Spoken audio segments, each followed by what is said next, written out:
Hello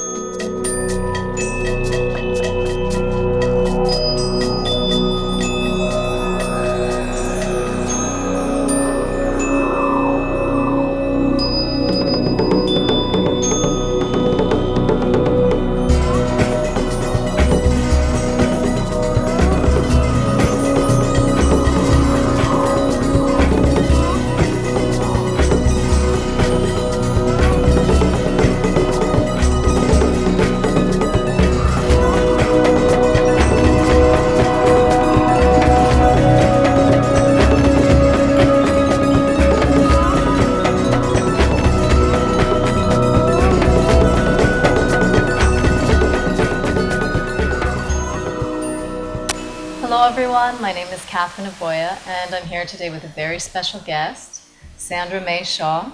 She's a psychic medium and spiritual advisor, and I've seen her once a year for the past 3 years to sort of get me on track and see where my life was going. And she was the one I promised you that I'd introduce you to the lady who showed me the magic, and this is her. So she's finally here with us, and as usual we're just going to jump right into the questions and see where we go. So, Sandra, can you tell us how you dropped into your spirituality? Well, it was kind of a process. It wasn't something that just happened overnight. It took many years of actually running away from it to come full force with it. And it was only until about my early 30s that I really realized that I had to change my life. I had to do something different. It was kind of like something knocking on my door, metaphorically knocking on my brain, saying, hello, this isn't what you're supposed to be doing. And the funny thing about the magic is that the author who wrote it is the author of The Secret.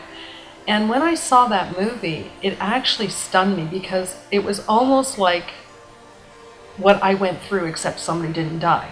It was almost identical to what I went through.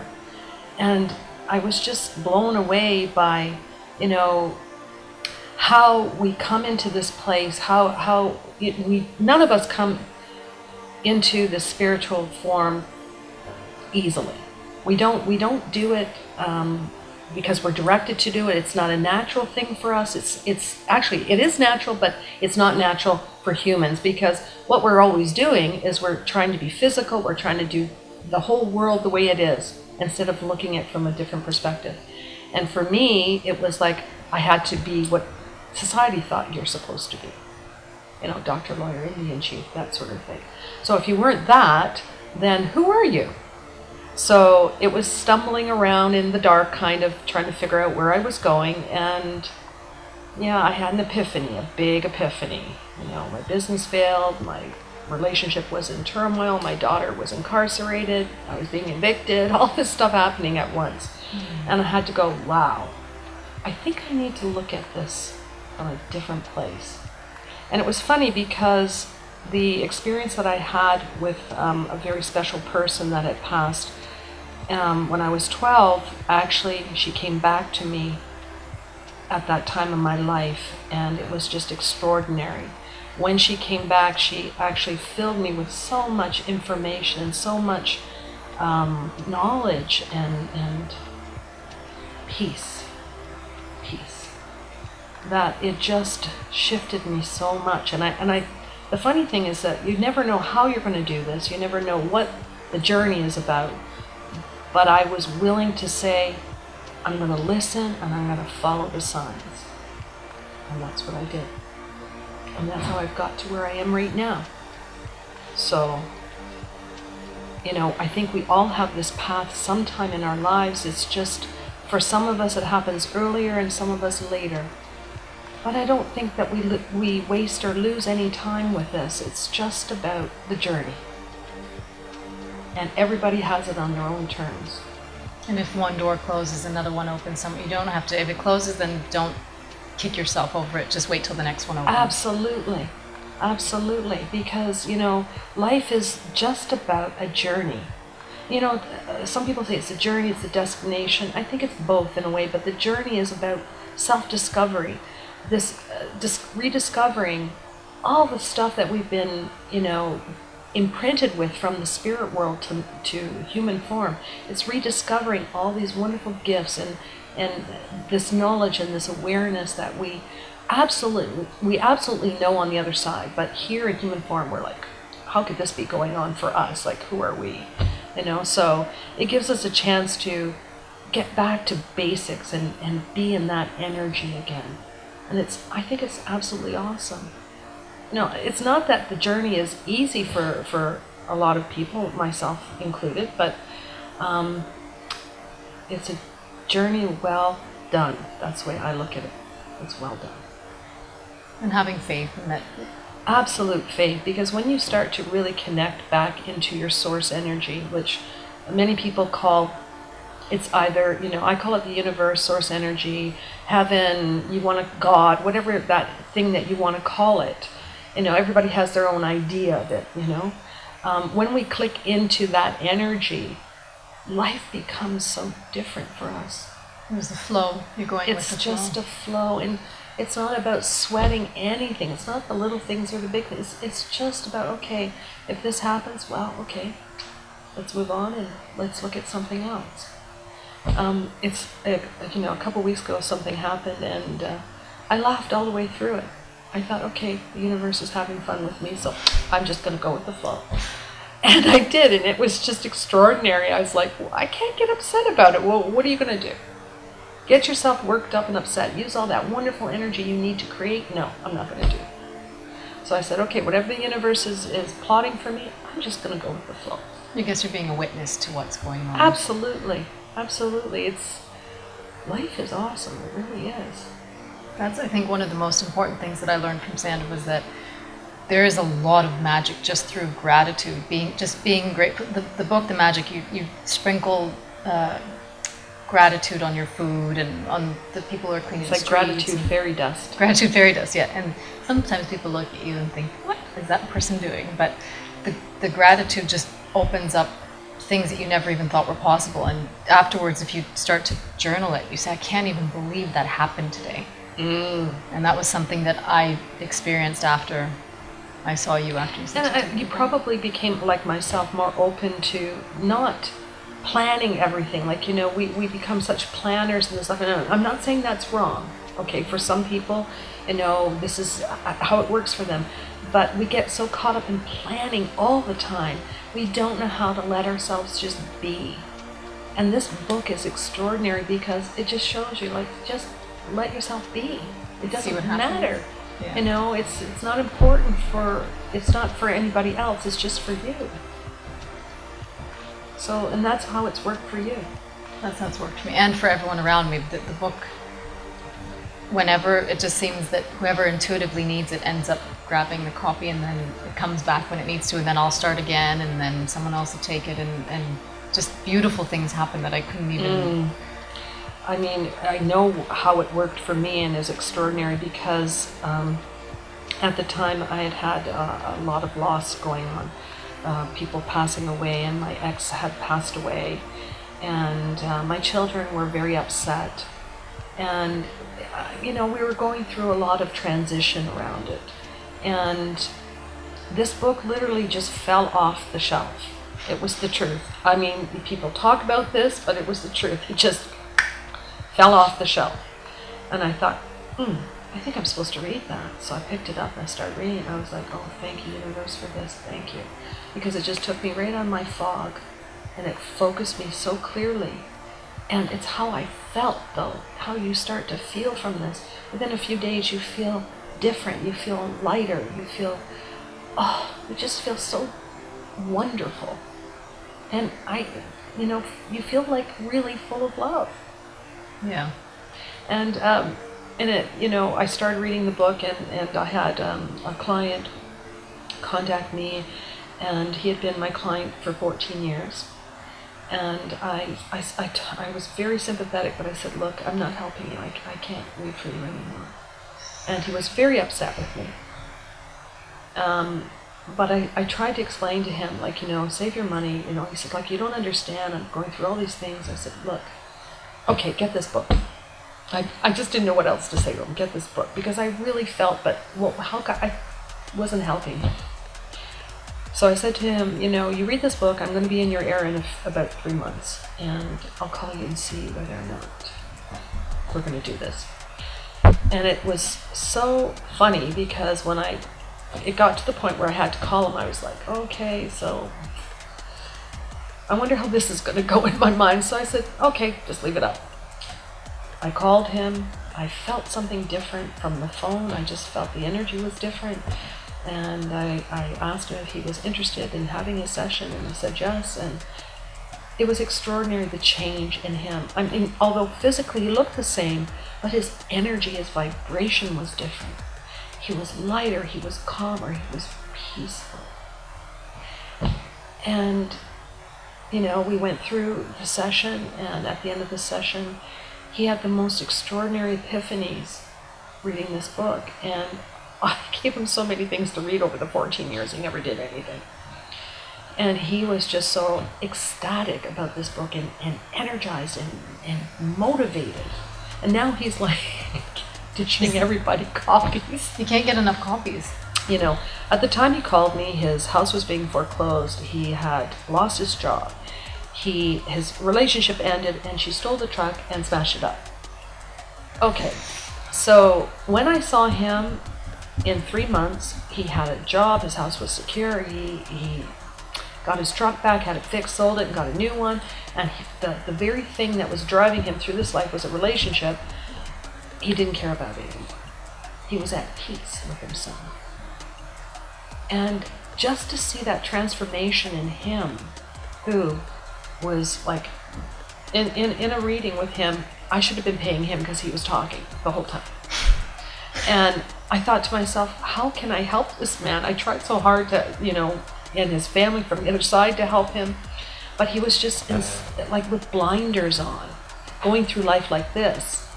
And this book opened him up to such a bigger picture that he has just transformed his life, and he is now the copies with everybody in the family, everybody at work, giving them the copies, because it's done such wonderful things for them. It's the best gift you could give, really. Oh yeah. It just takes the courage to read it, because most people are like, oh no, another book, really? How's this going to work? But it's not even right, because you have the 28 practices, and you just sort of go from there. And I don't know, I feel that when people are drawn to, when a coworker has my copy currently, and when I don't know why, but I just felt like she needed it. So I went, and I've been working there about a week, and I put the book in front of her, and she went, oh my God, I'm getting chills. What is that? And I said, I just felt that I should be giving this to you right now. Borrow it for as long as you need to. And she just felt, so intuitively it seems to make its way to whoever it needs to. Yes. And even when I'm working with people and I have a copy, and it'll just be told to me they need the copy, and so I give it to them. I remember you saying, because I feel that this was something that really opened things up for me as well. When, I can't remember which session, I think it was the second one, you said, when you had done a lot of, you had to do a lot of grunt work to get to the place where you're at now, mm-hmm. where you said, I think it was overnight, all these calls started coming in, and you knew you were on the right path, mm-hmm. but you felt like you had to go through this drudging, and then you ended up going home to your apartment and just saying, universe, if this is what I'm supposed to be doing, then freaking help me Absolutely. out, like, stop making me do this, and yeah, I just had like a blowout with them, and I'm sure like the people on my floor thought that I needed to go somewhere else because I was so passionate about what I was feeling. But yeah, I had this preconceived notion that I had to pay my dues. I had to do, oh, well, I'm not a seasoned medium. Like, I've only been doing this for a few years, doesn't matter. I had all these crazy things in my head. And I realized I was stopping myself. I was holding myself back with all these stupid ideas. And then when I just had that freak out and that meltdown, I said, I don't care. What are you going to do? I don't care anymore. Whatever. I surrendered to the universe. And the next day, the phone never stopped ringing. And that's the truth. It was just extraordinary, because I kept thinking, like, I'm supposed to do this job. Why is it so difficult? Like, I don't think it's supposed to be this difficult. Well, it wasn't the job that was difficult. It was me letting go of the idea that I had to do or be or have something that wasn't really true. It wasn't me.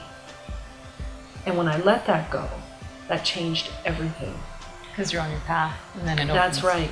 I surrendered to it, and it's hard for us to surrender to anything. And the extraordinary thing about it is that I realized that the whole time, the 10 years that the first 10 years I was doing this, you know, all this outside noise and all this other, you know, information coming in about how this is supposed to be done, you know, on the TV now, like all the shows about, you know, the people that do my work, all these ideas, you know, when someone's starting out, it's very difficult. It's very difficult to kind of keep yourself clear and just see what's in front of you. But when you do that, and surrendering was the best thing for me, because I'm such a warrior. I'm such a warrior. You know, that's my nature, and I just didn't know how to put the sword down. But when I did, it was extraordinary. And so I realized I don't need to fight anything. Nothing. The less you fight, the more awesome this life is. Mm-hmm. And that's what you've discovered. Well, you've just reminded me, actually, that fighting doesn't accomplish. You just let the resistance go, and then just move on. Just move on. And, you know, this book, I think, came out in 2011, maybe 2000. It didn't come out until the later. I mean, The Secret had been out many, many years before. And even that shifted me in such a way that I realized that I was doing this to myself. You know, the universe was stepping up to the plate and giving me all this awesomeness, and I'm just putting it in a box. And no wonder I was having the issues. And the box is sort of, I'll get to open that one day when I'm... Oh, when I've had enough experience and I'm, you know... Worthy enough. Yeah, worthy enough, and yeah, that whole thing. It's funny what we do to ourselves, isn't it? Hilarious. But if you don't know, you don't know. And most people don't. We're geared to the news, you know, and death and gossip, pretty much. Death and gossip, yes. But there are some good things that we need to know. But I really do believe that anything that's meant for us will come to us. And there's no shortage of information out there. You know, any which way, spiritual, physical, there's no shortage of information. So there's lots out there for us. We've just got to allow ourselves to be. Be open. Be open. Be open. So is there someone that you go to, whether in physical life or other that you... I have 6 masters that I work with on the other side, that when I first started doing this, it was very extraordinary how it happened. It was just like one person started working with me and then another, and it just, whenever I needed to work on something, that spirit would be there for me. And so they have been, you know, around me for many, many years, not even the 24 years I've been doing this, they've been here longer. But they're very funny how they speak on the other side. Anyone will tell you, spiritual dialogue is not English, it's symbols, it's words, it's pictures, it's like the converter going off, like you know, your husband or your boyfriend's got the converter and it's going like this, and you're like, oh my God, well, you stop the stations. Well, that's what it's like, okay? So you have to translate it, and we all have this translation system. Every sentient being does. You know, this translator is inherent in our spiritual DNA. It's just that, we just have to let go of all those preconceived notions of what we think it is and allow it to be the way it is. And so, you know, letting the information flow. And I can tell you that, you know, I've been like saying to them, so what is this? Why is this happening? I don't understand this. When I'm meditating, I'm in that place with them. And they're like, oh, don't worry, it's okay. I'm like, don't worry, it's okay. Like, that's all I'm getting? That's what you're going to give me? And I would be like, I don't understand. Like, I'm waiting for a full-blown conversation, yeah. Right? Like, give me some more here. But what they were doing was lovingly nudging and guiding me into a place of self-discovery, because we all have this in our spiritual DNA. Every human being has one spirit, and then that spirit has spiritual DNA, and everything is encoded in there. It's like a It's like a computer program that we have to get into and initialize and open. You know, when you download something, you have to initialize it to open it, and then you can use it. So how do you initialize? I feel here is just about letting go of all these preconceived notions and letting go of all the chatter or the background noise and letting it go and just being in the moment. And meditation helps. Meditation does help, 100%. How do you meditate? Well, I think meditation is, it's indicative to whoever is doing it, but for me, I like to do relaxing my whole body. I go through this whole thing of relaxing every muscle, every bone, everything in my body. And then I either go downstairs, like there's all these metaphors that I use, but you know, some people do the or the chant, or you know, there's all this different stuff out there. I think it scares people because they think that they have to you know, meditate this certain way or it's not going to work, or you know, it's not happening. But just relaxing yourself, just relaxing your mind and your body will bring you in alignment for all that stuff to be moving. And meditation is very important. You don't have to do it for a very long time. This is another thing. If you can, it's wonderful. But if you can even do 10 minutes a day, that's wonderful. Because it's just getting yourself into that place of deep relaxation and peace. And it's almost like you've slept a whole night. It's just so invigorating and awesome for your body and your mind. So, you know, you don't have to meditate in the lotus position, sitting on the floor, whatever works for you, a comfy chair, as long as your feet are touching the floor, and you're in a, you know, a good position. Find your niche with it. You know, you can just sit there, and I know your mind's gonna be going all over the place at first, and you're like, how is this gonna work? I'm hungry, look, I want some chips. Like, you know, all these things that come into your head, you're thinking about, oh, I have to do laundry tomorrow. Yeah, those things will come, but you'll gently let them go. And if it's hard for you because your mind is full of chatter, finding a mantra, like I use the word love. I'll just say that over and over again, love. In my mind, love. Love. And it just keeps my mind very focused. So there's, you know, I don't think there's any perfect way to do anything. I think it's just important for us to find what works for us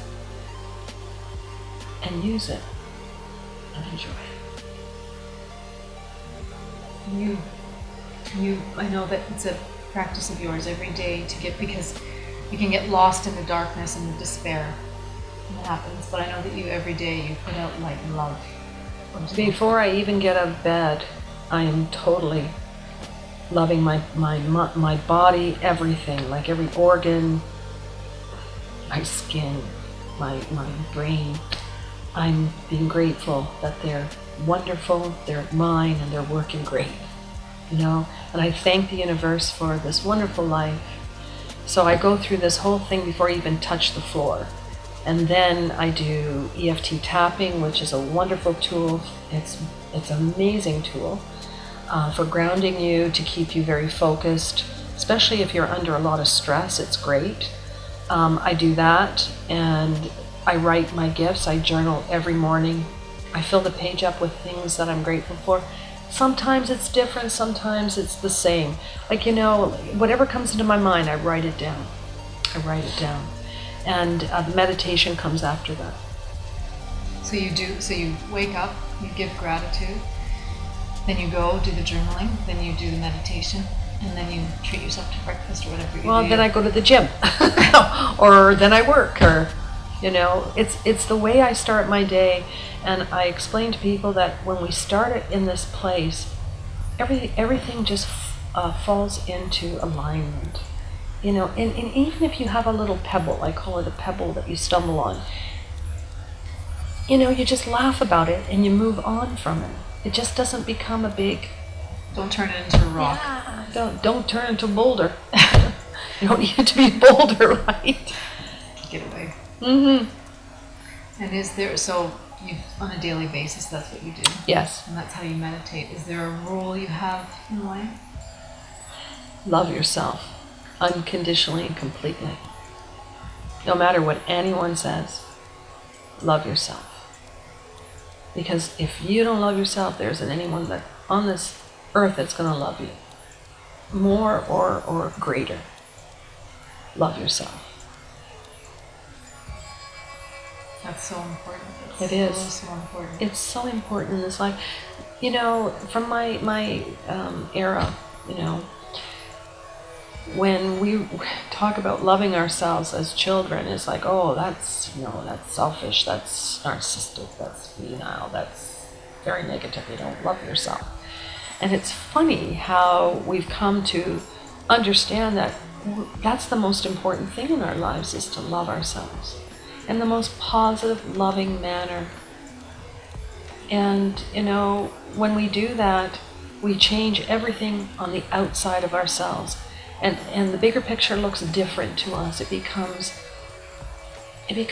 a wonderland of excitement and adventure and new things. And it's not just drudgery.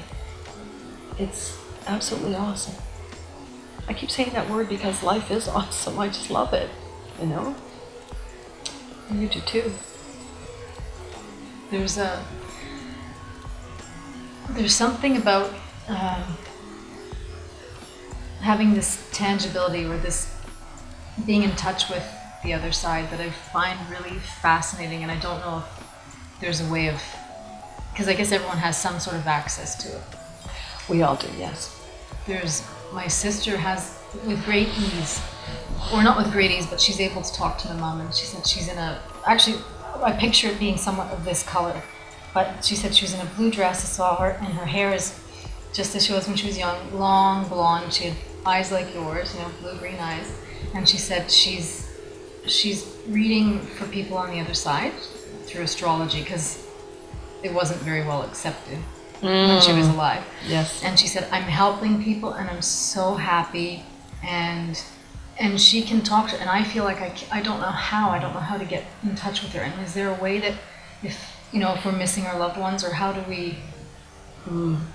See, meditation is very good because it slows the conscious mind down.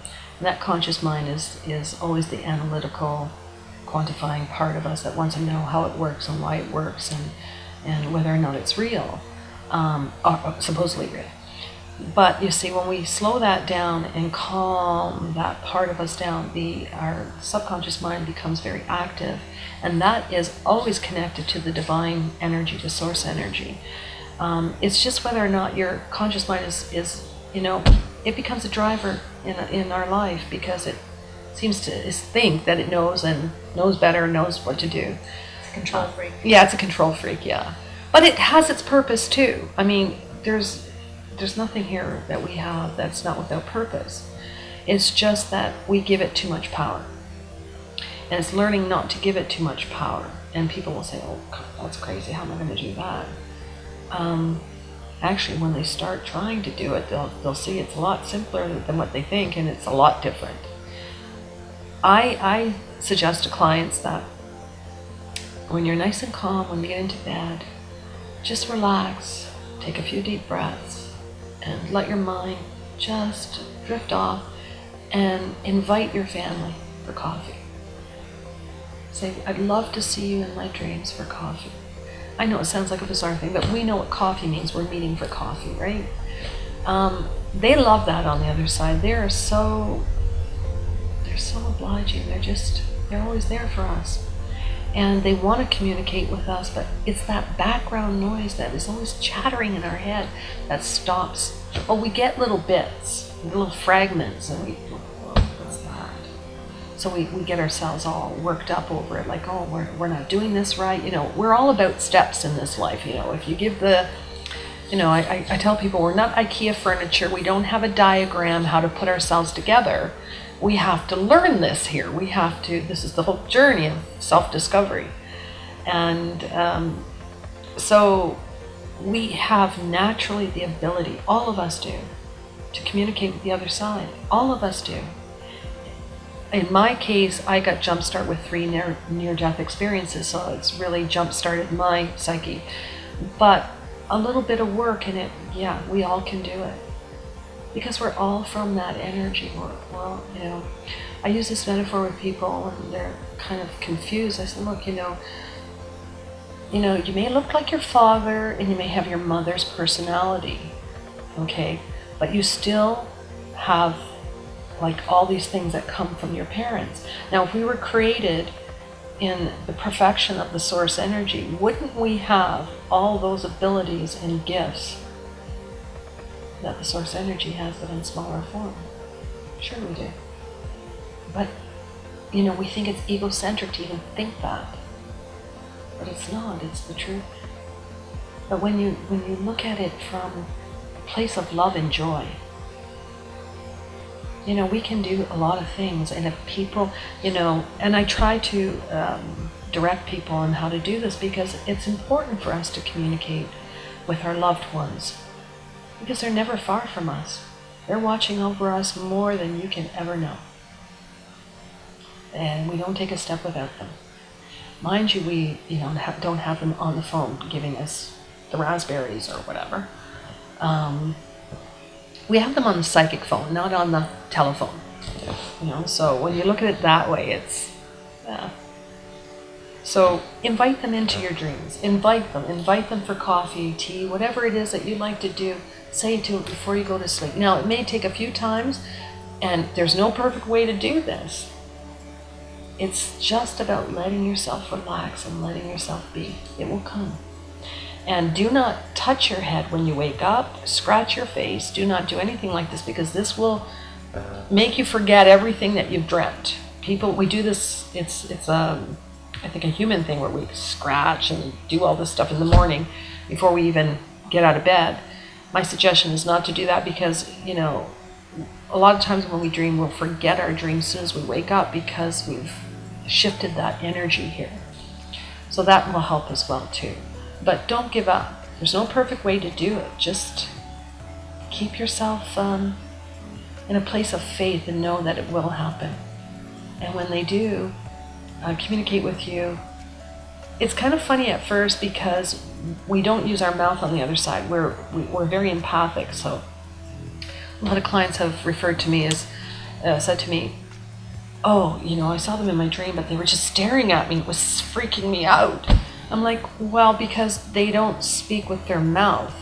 They're sending you information, but you're so freaked out now, you don't even know what's coming because because they're standing there staring at you, And I said, next time when you have them in your dreams, just allow things to move and you'll hear them talking because they plant it in your mind. And every time they want to speak to you, they come into your thoughts. And you'll think of your mom, I'll think of my mom or someone who's crossed over. And just thinking about them it's not the point. The point is they're with you. They planted that in your head to let you know that they're there with you at that time. That's why you're thinking about them. And when my mom or my ex comes into my mind, I go, okay, what do you want to talk about? I don't go, oh, what's this? What do you want to talk about? Okay. And I just let the information flow. And like I said, it'll come in it could be a little story in your mind, it could be a little picture, it could be something like this. They will share what they can with us. And it's not as hard as you think it is. But we're in a society that has to do everything perfect. We have to do everything right. And there's no perfect way to do this. You just have to let yourself go with the flow. And get yourself a little journal beside your bed. This is a good way to really understand your dreams, is that you just jot down a few things from your dream, and this really opens up that memory bank to retrieve things. It's a very good way of actually understanding your dreams, and I really look at it like it helps to stretch that psyche muscle there, That's what we're doing. We're stretching that muscle each and every day. Is this through practice it'll become easier? Oh, yes. But of course, we want the IKEA diagram. Yeah. We want to know how it's, because we want to follow it right to a T to know that we're doing it right. My suggestion is it's geared to each person. You know, what you do may not work for me, but it works for you. You know, you're an individual, and, you know, celebrate that individuality. So, you know, you can work it the way it's going to work for you. It may work for somebody else a little easier, and don't think you're lost because it didn't happen as fast for you. The universe sometimes wants us to put in the effort to show them that we really are interested and we really are determined in this. And it will happen. It's my brother turned 7 on the 7th, and he was writing his name, and he had, you know how kids, they do he's a U hunter. He had the U, and then he put the stick afterwards, and then with the N he put the stick afterwards, with the R he put the stick afterwards, and I thought, why is he doing that? How, it's just easy to go like that. And I did it with him, and he said, Kiko, I can't do it, you know. And then sure enough, the universe sort of kicking me in the butt. I had to get my headphones that dropped behind the bed, and when we pulled out the box that was there, it was something that I had written when I was his age. And it said Kathryn, and it had the A was backwards, and had the stick, and I just thought, oh my goodness, we all start off at some place with anything, and we kick ourselves, because we said, how, you know, why can't you do this, or why can't you do that? But if you just keep going and stick with it. And I think it's social stress too, because, you know, we're really programmed to do everything right the first time. Like, who hits the bullseye on the first time is lucky, or I don't even believe in luck, but, you know, it's extraordinary if they can do that. But we need practice sometimes to do things the way that we want to do them. And I never adhere to anybody else's ideals or strategies or anything. I mean, I will listen, but I always look in here for what I need. We're too busy looking out here all the time. Yes, there's lots of information and there's good stuff out there that you can apply to yourself, but basically it's in here. And look in here for it, because honestly, did your mom send you to school in a snowstorm with no hats, no coat, no boots? No. Do you think the source energy that created you sent you here without everything you need? No. You've got everything in there. But your whole journey is to rediscover it and work it. And that is extraordinary in itself. So nobody's given us any guideline to this. Not at all. And that's what I love to share with people. I want to show them that I believe we're all gifted. Every one of us is gifted in different ways, yes. But we're all spiritually gifted with this ability to communicate with our source energy. It's just that we have basically, I think, brainwashed ourselves to think that we can't. You know, if we're not doing it this way, well, then it's not working. Well, that's not true. What we need to do is really see what's in front of us and what is important. And if you want to communicate with the other side, whether it's your family, the spirit world, like guides, teachers, whatever is over there for you, don't give up. Don't give up.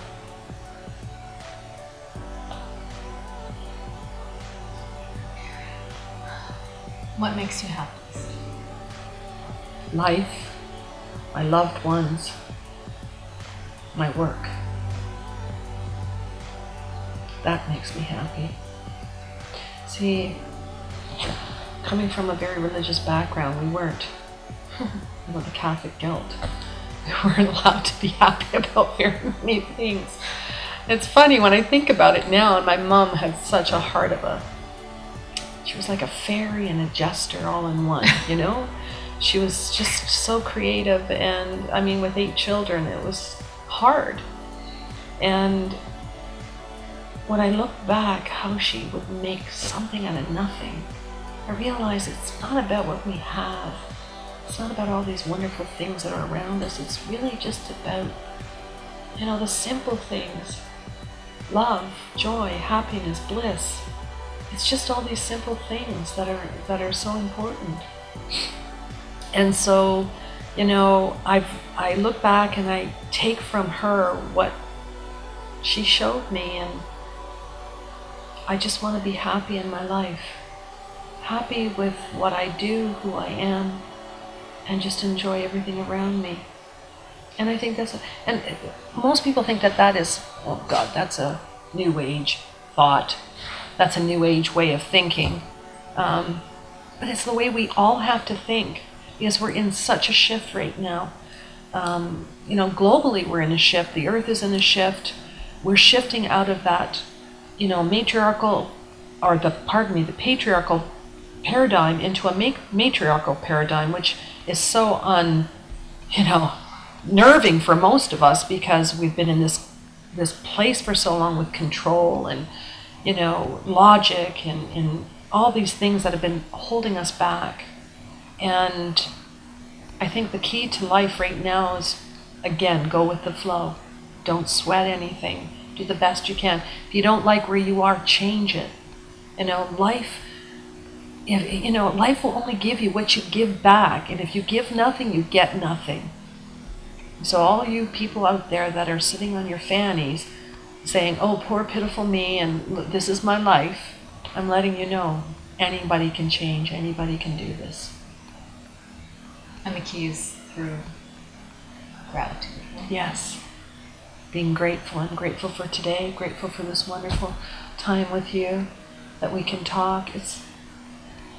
To me, it's extraordinary. I mean, every day I feel like life is a gift. And I've had some serious illness in my life that has really shocked me into reality a few times. But I know that I did this to myself for some reason, because I didn't know any better. I just didn't know the trick to life. And this is what all the information out there now is telling us, is the trick to life is love and gratitude. And that's why the magic was so poignant for me, and especially for the people that I try to help, is that it laid it out very simplistically for us to get ourselves in the place of being that abundance creator. You know, creating so much abundance in our lives and knowing that we are successful at it. I'm thinking that there's this sort of high-reaching goal, that there's someone else who's creative, where they can make this music, or they can do this thing, and I wish I could do that. And then realizing that it's, as you said, it's here. Just believing that it's there and then allowing it to go and play. Yes. But how many people can do that? Because we're about 85% control freaks here. So that's a hard thing to do. Yeah. But you know, when we throw off those shackles, it's kind of like, you know, when the girls go out or the guys go out and they have their night out, the guys, you know, and they're just partying, ooh, you know, having a good time. Just everything's just fun. That's the way life should be every day. Yeah. You know, without getting a hangover the next day, of course. But that's the way life should be. But we don't know how to do this. We think we have to dislike our job. We think we have to stay in something because, you know, we've given our word. These crazy things that we do here, and actually it's ego that's functioning. It's not our spirit that's working, because our spirit doesn't. They're very. Our spirit is just so calm and so relaxed about everything. It's the ego going, oh no, we're not doing that. No, that's crazy. Why would I do that? That's all that new age stuff. What am I going to do? Now, how's it going to help me? Yeah, a book. You know what I mean? Like the worst thing you can do is try it, and then if it doesn't work, like you've tried all this other stuff. You know what I love to do? I love to challenge people with this. I love to challenge them. And I say to them, okay, I challenge you to show me it doesn't work. I challenge you. And if it doesn't, no problem. But if it does, then you're going to be happy. See, when you challenge somebody, it's like they pick up the sword and they've got to do it. Because you're engaging the ego, yes, right? So the ego has to prove I'm wrong. And you know, the funny thing is, why I say this is because I set out the same way. After 10 years and I had that meltdown, before I had that meltdown, I had to prove to myself, if this is my job, I got to prove to myself I can't make a living out of it. I can't do things. It's that scientist in me in the background going, oh yeah, I got to disapprove everything. And it was just so funny because in the process, I proved to myself I could. So I was like, whoa, I like that concept. That really works. You know what I mean? So yeah, I challenge people to do it. And, you know, I when their ego engages, they're going to do it. And I said, you have to do it to the point that you've gone through every scenario that you could possibly imagine, and it doesn't work.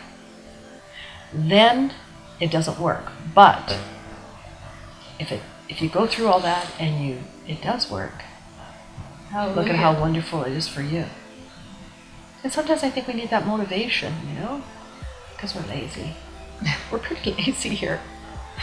We don't mean to be, but I mean, we're lazy to do the things that we need to do, you know, relaxing and enjoying our life. That's not lazy to me. Lazy is when we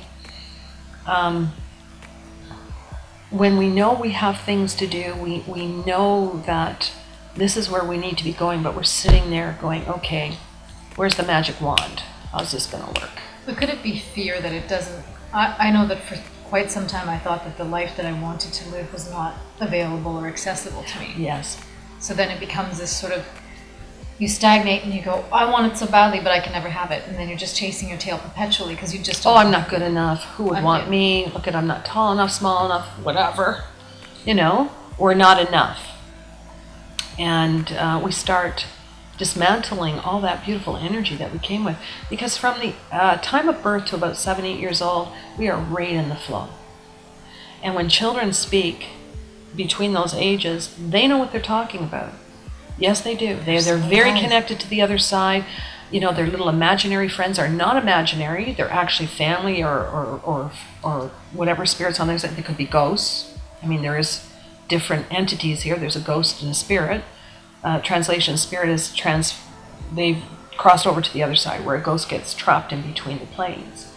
But they still are able to communicate regardless. Ghost and spirit. Yes, but why is it that they can, and then when they get to 8 years old, they forget about everything? Because they're drilled that it's not real. We're conditioned to think it's not real. So if somebody doesn't do that all the way through your life, you'll continue doing this. You'll continue communicating. You'll continue engaging.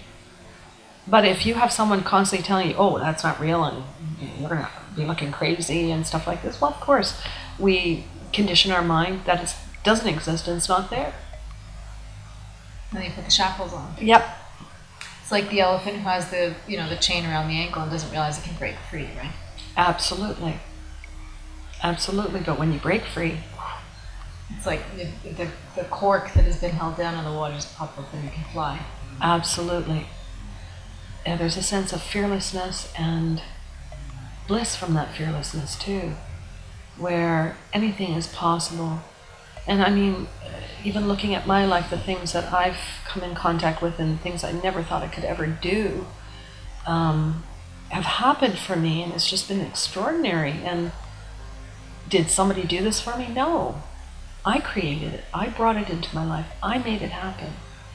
You know, and I do take responsibility for that, and I feel honored for that. We all should. That's not ego talking. That's my spirit. That's the power our spirit has. And everything is done with love and kindness. You know, and sometimes you don't want to be kind to some people, and you're like, no, here we go. But take that moment and then just resolve and release it and move on. And just get back to your place. And that's taking the high road. And in the end, it gives you the peace, because the main thing is the peace, right? It gives you the peace. Don't give anyone power over you. You know, we do that a lot in this life, and we don't mean to, but we do. And I have clients say to me, oh, no one's got power over me. I said, well, you know, I think you have this idea that no one has power over you, but you don't even have power over your own self. Because if you did, these things wouldn't be happening. So everyone's mirroring. Mm-hmm. Mm-hmm.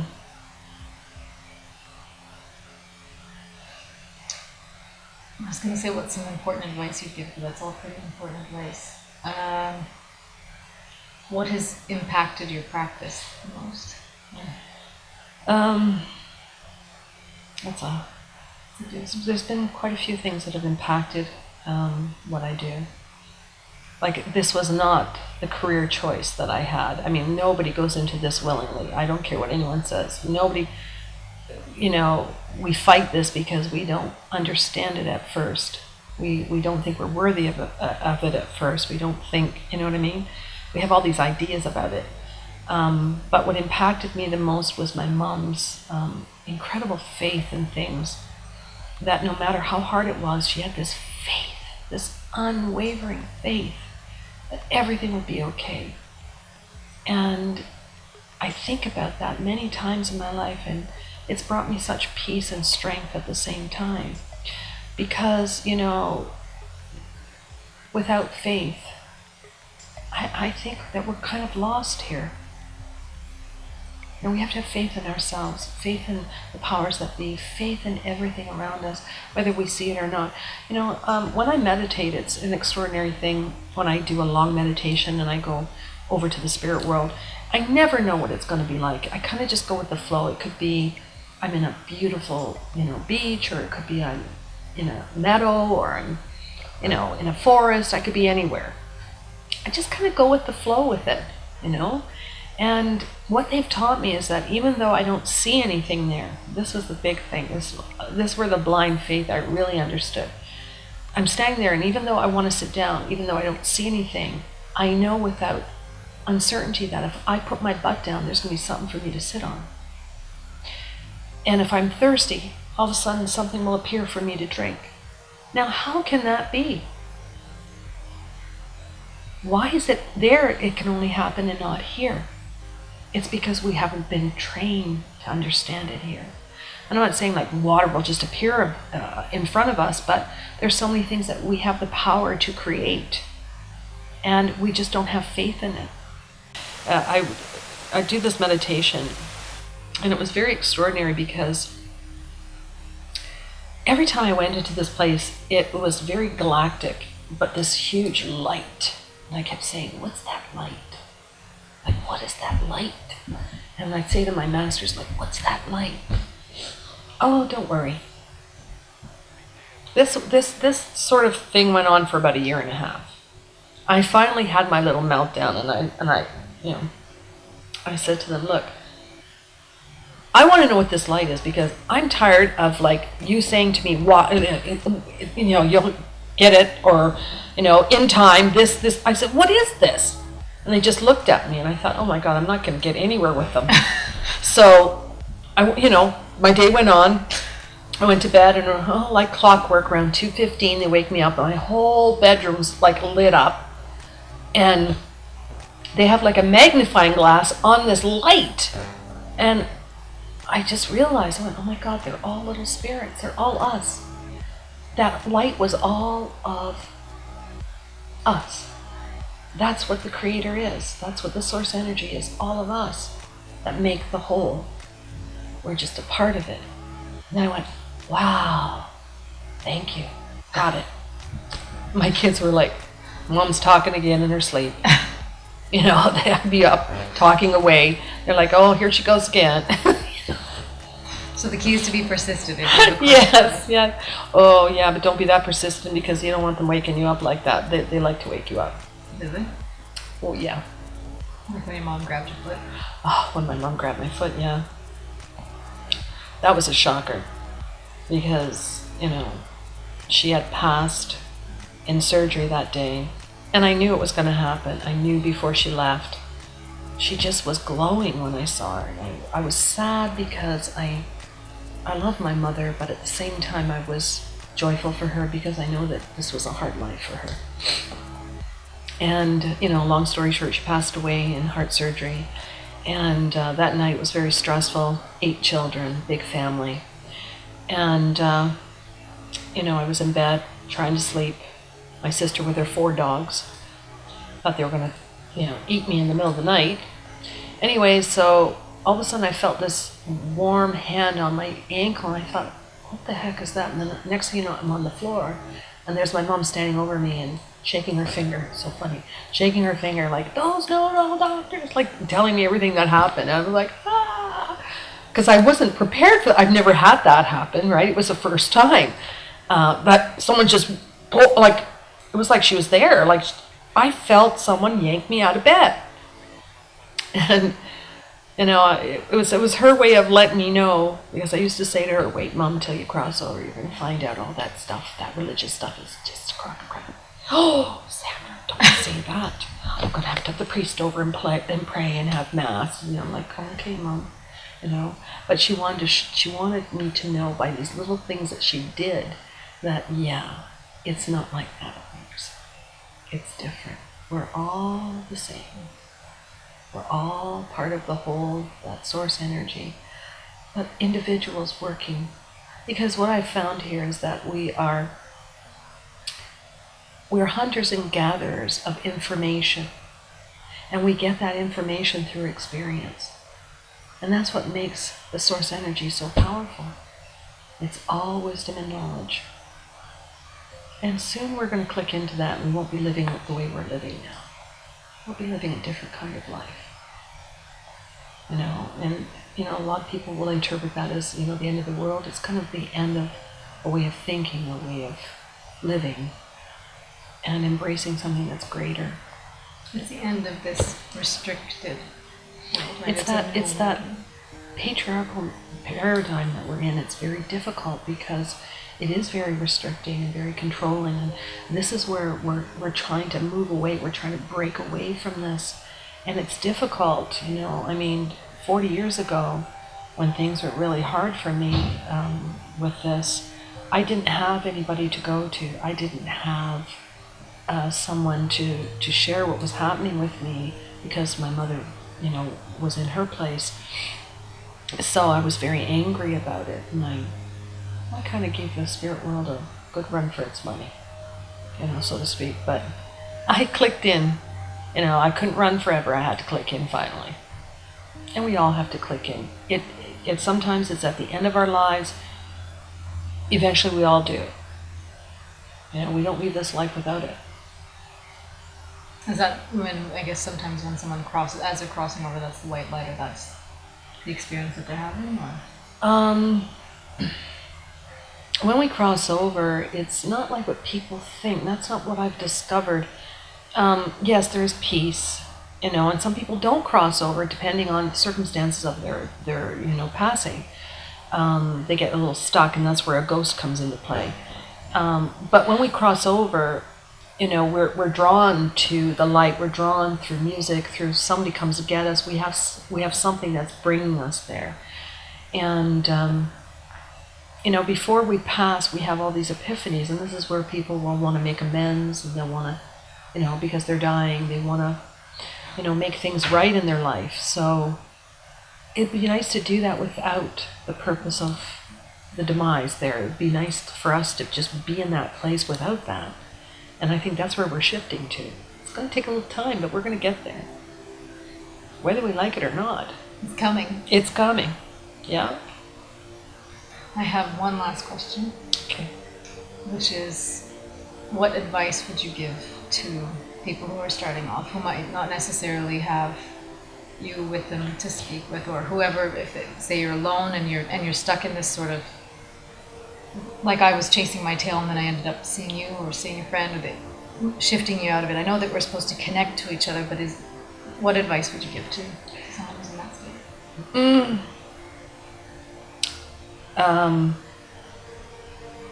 state? Don't be deterred off your path. There's a lot of information out there, and we can be seduced very easily. Believe in yourself. Believe in the connection that you're in.